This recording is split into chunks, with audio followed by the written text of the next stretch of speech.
ఈరోజున యువత ఎందుకు పాడైపోతున్నారు, ఎందుకు ముందుకు రాలేకపోతున్నారు, ఎందుకు కుటుంబాలకు ఆశీర్వాదకరంగా ఉండలేకపోతున్నారు తెలుసా?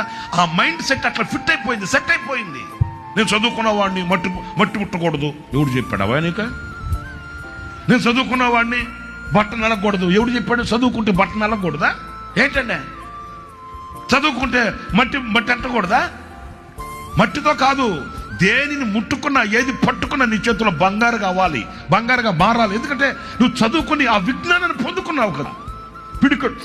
పిడికడు మట్టి తీసుకుంటే ఆ మట్టికి ఒక రూపాన్ని పోయగలగాలి. నీ చురుకుదనం అలా ఉండాలి. చదువుకున్న వాడిని వ్యాపారం చేయకూడదు, చదువుకున్న వాడిని చేతి పని చేయకూడదు. మరి ఎందుకు చదువుకున్నా అలాంటప్పుడు? చదువుకున్న ప్రయోజనం ఏంటి? నీ కుటుంబాన్ని నువ్వు పోషించుకోలేక, కుటుంబాన్ని ఆదరించుకోలేక, కన్న తల్లిదండ్రుల గుండెల్లో వేదనలు మిగులుస్తున్నావంటే, తల్లిదండ్రుల గుండెల్లో వేదనలు మిగిల్చే చదివేందుక నువ్వు చదవడా? నాకు సమాధానం చెప్పండి.